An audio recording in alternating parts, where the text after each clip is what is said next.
No, it's fine. We're just having a quick look at yourself. Trade secrets. Oh, I just see you have any clients with information.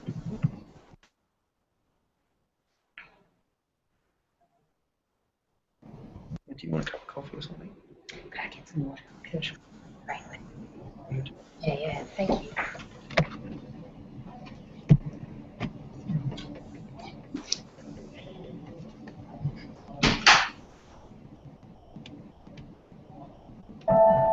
Here we go.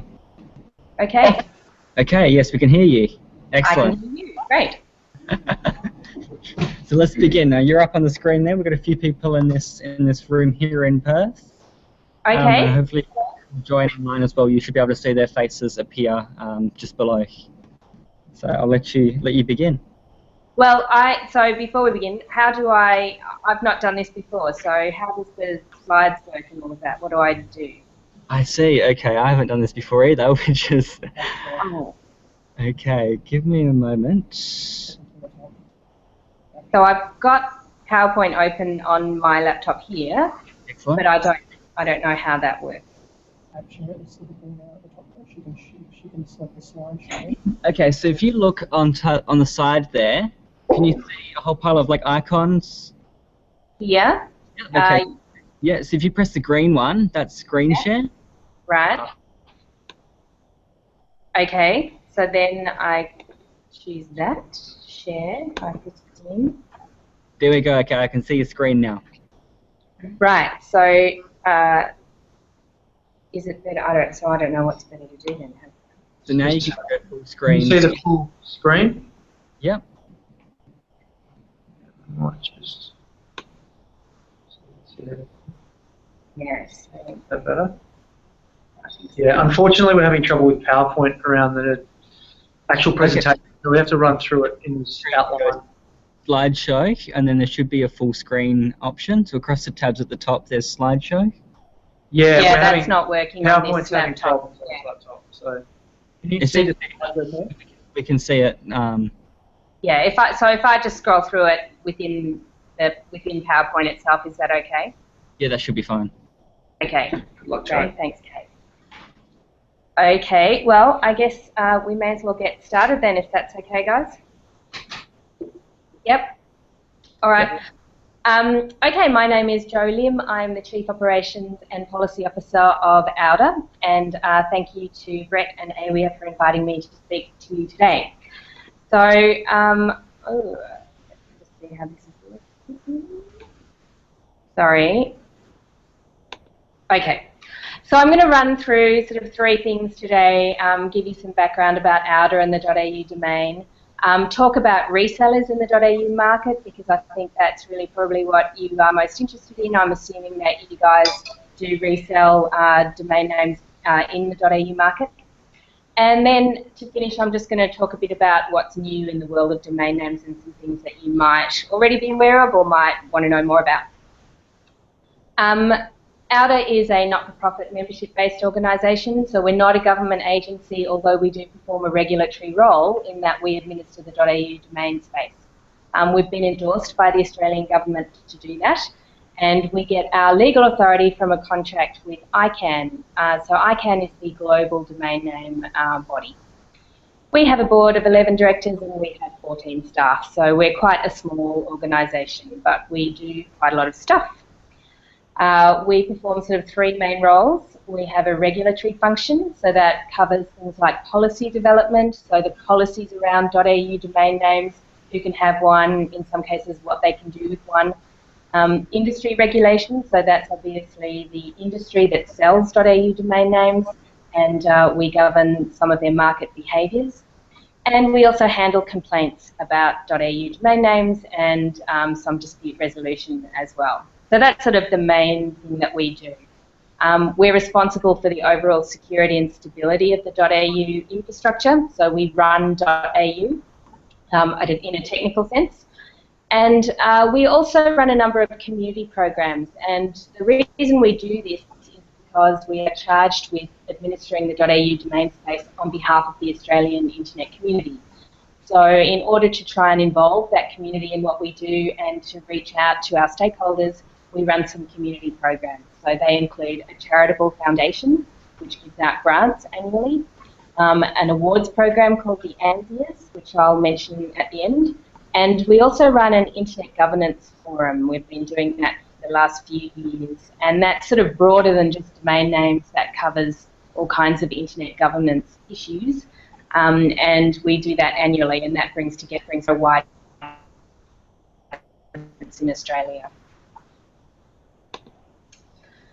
Okay, so in the .au industry, we have registry services provided by an operator called Oz Registry, who some of you may have heard of. They operate under a license from us to run the second level domain registry, so that's com.au, net.au, etc. We currently have 44 accredited registrars, so they people like Melbourne IT, GoDaddy, Crazy Domains, Net Registry. Those are probably names that you would be familiar with. And we have approximately 5,340 notified resellers. So registrars are supposed to notify us of the resellers that they have, just so that we can sort of keep an eye on the market, and obviously in relation to any complaints that we might receive about resellers, it's good to know which registrar they're using. But you know, some registrars forget to tell us who they've got. So that 5,340 number is probably about 2,000 short of the actual number of resellers that we have operating in our market. Okay. This diagram just illustrates the structure of our industry. So it shows auDA at the top there, obviously as regulator. And then under us, if you like, is the registry, Oz Registry, and we have a registry license agreement with them. Then there's our registrars, and we hold a registrar agreement with all 44 of those, and they also have an agreement with the registry. Under the registrar level, you've got resellers. We don't have an agreement with resellers. They are regulated via their registrar, so there is usually an agreement in place between a reseller and a registrar. And then at the end of that chain, you've got the registrant or the customer. And so registrants would be familiar with their customer service agreement, no doubt, whether they're buying through a reseller or directly from a registrar. They know that they've got to agree to certain terms and conditions. What they often don't realise is that those terms and conditions also include a registrant agreement, which is actually with auDA.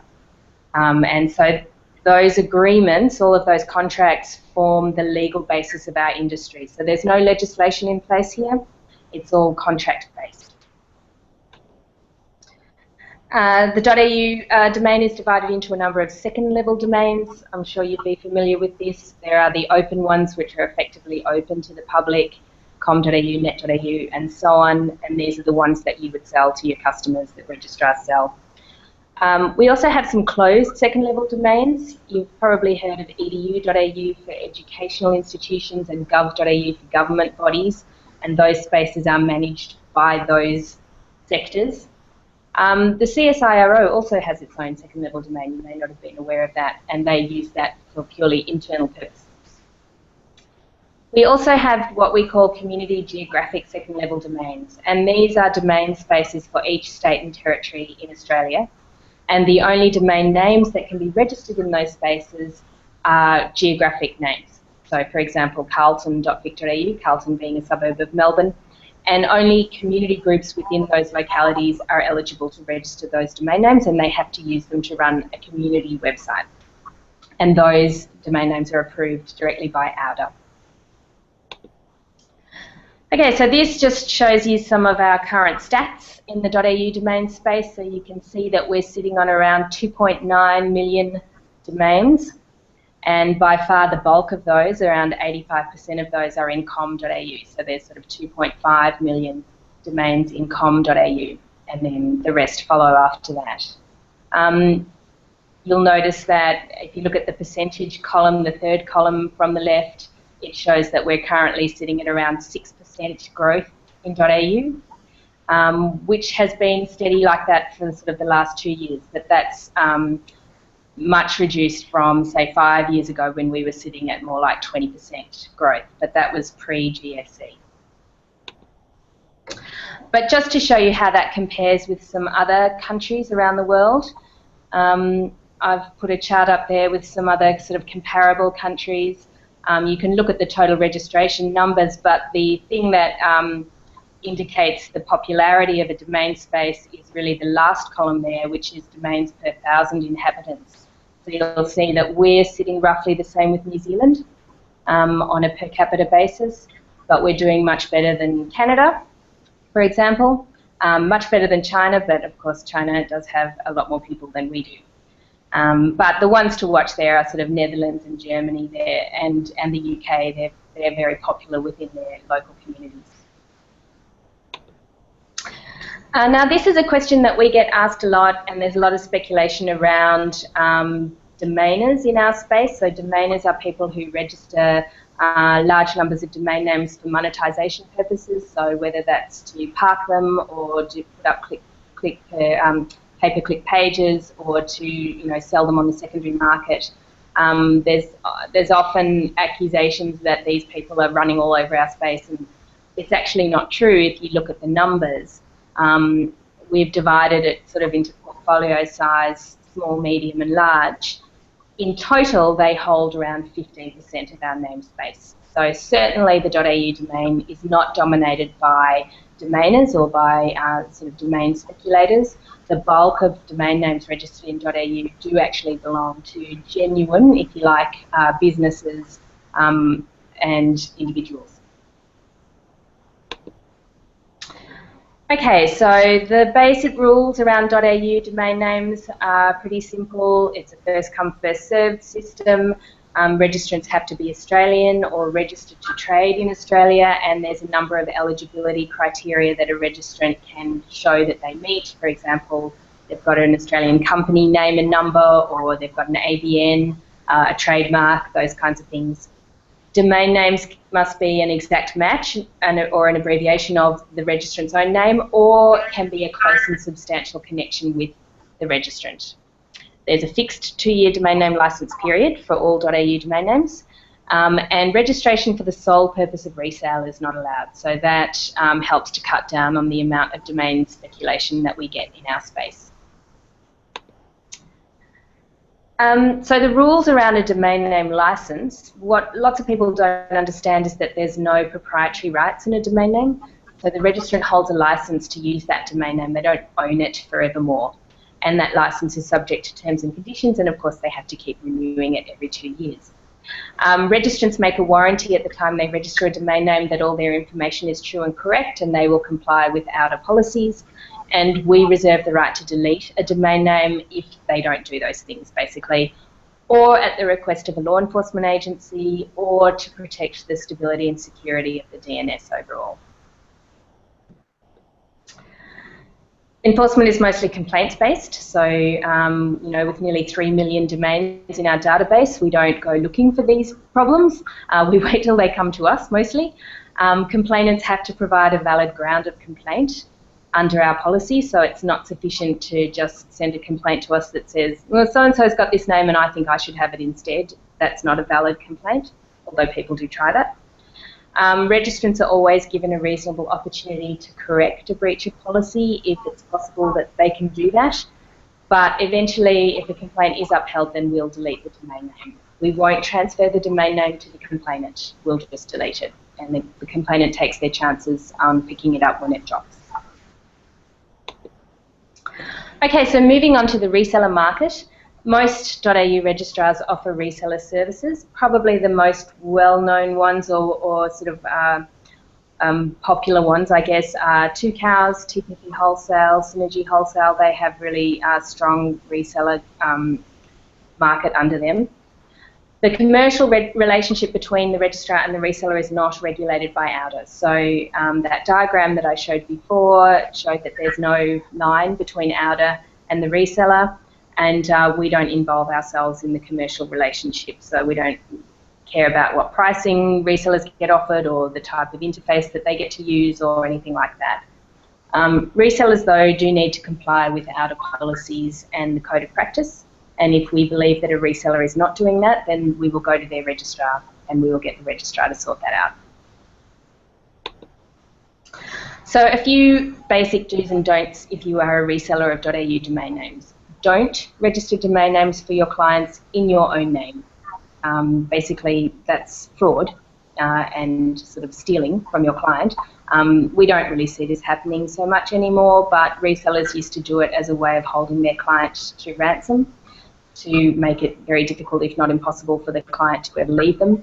But we take a very dim view of that kind of behaviour. Equally, don't list yourself as the registrant contact, so don't put your email address in as the registrant contact email unless you have written consent from your client to do that. So we do understand that a lot of clients don't want to be bothered with domain name management. They don't understand it. They're very happy for their reseller to manage their domain name for them. That's perfectly fine. Make sure you get it in writing, and we will allow you to list yourself as the contact. Otherwise, we won't. Because again, that's a really good way of preventing your client from ever transferring away from you. Anti-competitive behaviour. This one's really important. Do keep a separate backup list of your domains under management. So don't rely solely on your registrar. Don't rely on the management interface that your registrar provides to you, because if that interface is no longer available for whatever reason, you've lost your list of domain names that you had under management. And we've seen this happen a couple of times in our space with the unfortunate demise of Distribute IT a few years ago, who suffered a security hack and were not able to recover from it. All of their resellers lost all of their domains under management, in the sense that they didn't know what domain names they had under management unless they had kept their own listing. And lots of them didn't, and it caused a lot of hassle. So that's a really important one. Make sure you don't rely just on the management interface provided by your registrar. Okay, a really good way though of safeguarding the domains that you have under management is to get a reseller ID. So this is something new that we've introduced into the domain name system here at the end of last year. And we did that in response to demand from resellers who had suffered through the Distribute IT event, for example, that they wanted some backup, they wanted some safeguard of their domains under management. And the other argument we had from resellers was they wanted a way to be recognised in WHOIS, because often their customer will do a lookup on their domain name and they'll see the registrar's name in WHOIS, but they don't know who that is. They don't see their reseller's name, and that causes a lot of confusion. So a reseller ID is just an ID number that gets attached to your domains under management in the registry database that then gets displayed on WHOIS along with your name. So that shows what domain names you have under management. It's a voluntary system, so resellers apply to auDA to get this ID, and register those. So it's only those registrars who are prepared to support the reseller ID in their interface that resellers can do this through. So we've done that because we believe it's a way of fostering some competition in the market between registrars in terms of the services that they offer to their resellers. What resellers can do when they have their reseller ID and it has been attached to domains under management, they can then bulk transfer those domains. So at the moment, it's not possible for resellers to bulk transfer their customers' domains unless they get each individual customer to consent to that. In future, if you have a reseller ID attached to domains, then you can pick them up without reference to your customer. Well, you have to notify your customer that you're doing it, but you don't need to wait for them to consent to it before you can then go ahead and bulk transfer. So we see that as a real benefit to resellers. So as I said, this only launched at the end of last year. So far, we have had only one reseller apply to get their ID, and that was, in fact, Jo Lim, who is the Vice Chair of AWIA. And shout out to Joe for his help in putting the system together and supporting it from day one, literally. He applied for his reseller ID. So I'd certainly encourage other resellers to consider this and to ask your registrar if this is something that they would support. Okay, so moving on now to sort of the third part of my presentation, which was really just a look at what else is going on in the world of domain names. I'm sure you've heard of new GTLDs. So this is something that ICANN started several years ago now. They opened up for applications for new GTLDs and they received about 1,900 applications. So far, 500, just over 500 of those GTLDs have launched to market. And this table just shows you the top 5 there, so .xyz through to .wang. And that might be, those names might be surprising to you or may not be. .xyz, people are scratching their heads about why that's become so popular, but it makes sense when you understand that the registry has been giving them away for free, so that accounts for a large number of those registrations. The second one on the line there, which is the Chinese characters for web address, that's also doing really well. So that's what we call an IDN, an internationalized domain name. So as part of the new GTLD program, ICANN also accepted a number of applications for IDNs. So that allows people who don't speak English and who use a script other than ASCII to be able to have domain names in a language that they understand. So you would imagine that most of those registrations for the Chinese equivalent of web address are taking place in China. I've also added .melbourne and .sydney to that table. Those are the names that are probably most applicable to Australian users for obvious reasons. .melbourne launched in September last year. .sydney launched just last month or earlier this month. And so far, it's fair to say they haven't gone great guns. But you know, we'll see how that goes. But yeah, there hasn't been a huge rate of take-up so far. So the combined new GTLD total is, you know, pushing up to 5 million registrations, and the first of those launched in early 2013. So what are we now? 2 years down the track. So there's certainly steady growth there, but I don't think it's certainly not going to challenge .com for quite some time. So we've been monitoring the impact of new GTLDs in the .au market for obvious reasons. We're concerned that perhaps new GTLDs will in some way dilute or devalue the .au brand and the popularity of .au among Australians. So far, we're finding that there's a relatively low level of Australian consumer awareness, and we've run a couple of surveys over the last couple of years that have supported that finding. There's the possibility of consumer confusion. We haven't really seen this happen too much, but certainly there were concerns in the early days that there might be some scams around people being tricked into thinking that they need to register their name in all of these new GTLDs for defensive purposes. But that really doesn't seem to have happened so far.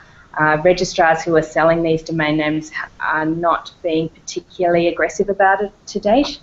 But you know, that may change. We believe there's potentially a future challenge in maintaining and positioning the .au brand, and we are focusing on what we believe are our distinguishing points of security, stability and integrity.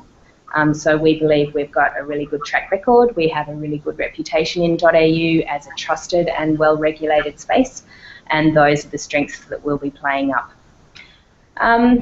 We think there may also be demand for direct registrations in .au as a result of the new GTLD. So this would be being able to register yourname.au instead of yourname.com.au or yourname.gov.au.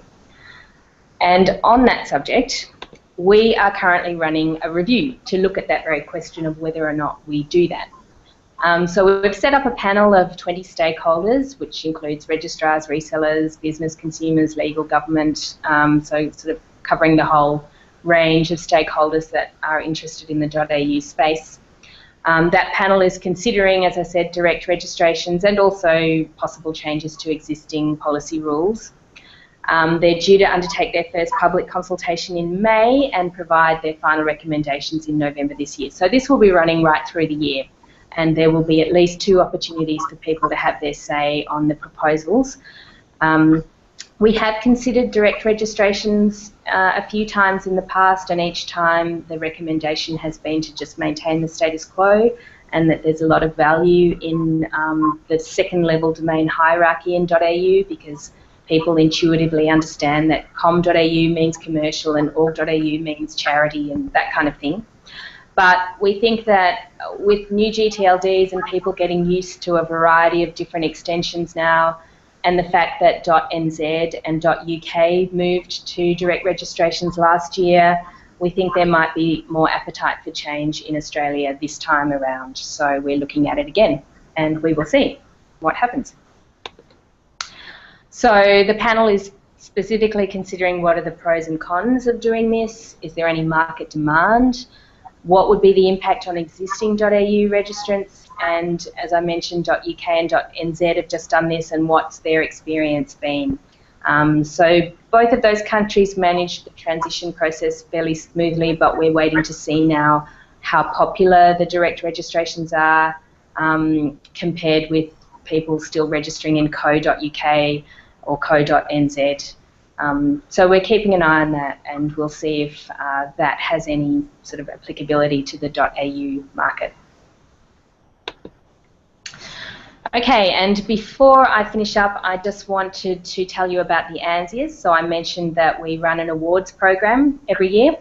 So we have just launched this program, and it's now open for application. So have you or your clients developed online resources, websites, real-world projects and products that have helped to make the internet a more inclusive, accessible and safe place? If you have, then I would certainly encourage you to apply for an ANZIA. So there's different categories of awards covering things like provision of information online to increasing diversity or accessibility online. We've been running the awards for 6 years. We're in our 7th year now, and we've seen some fantastic projects and some really great organisations doing really good things. And I know AWIA has its own awards, but yeah, I'll plug our awards as well. So please do visit anzias.org.au, and even if it's not yourself, you can nominate maybe one of your clients or somebody else that you know that's doing great things online. And that brings me to the end. If you want to know more about any of this, please feel free to look at our website. You can send an email to our email address, and you can subscribe to our announcements list, which means that you just receive announcements from us when things are happening in .au, and yeah, I'd encourage you to do that if you're interested. Thank you.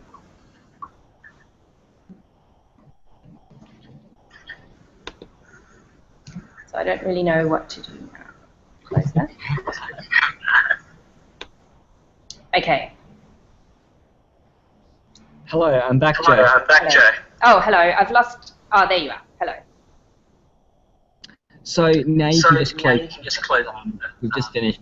And we'll be moving on. Unless anyone online. They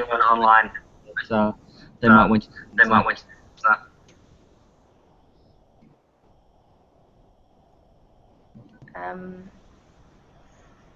Yeah. So I don't. So if there's no questions or anything, then I just close up. Yeah. Yeah. Okay.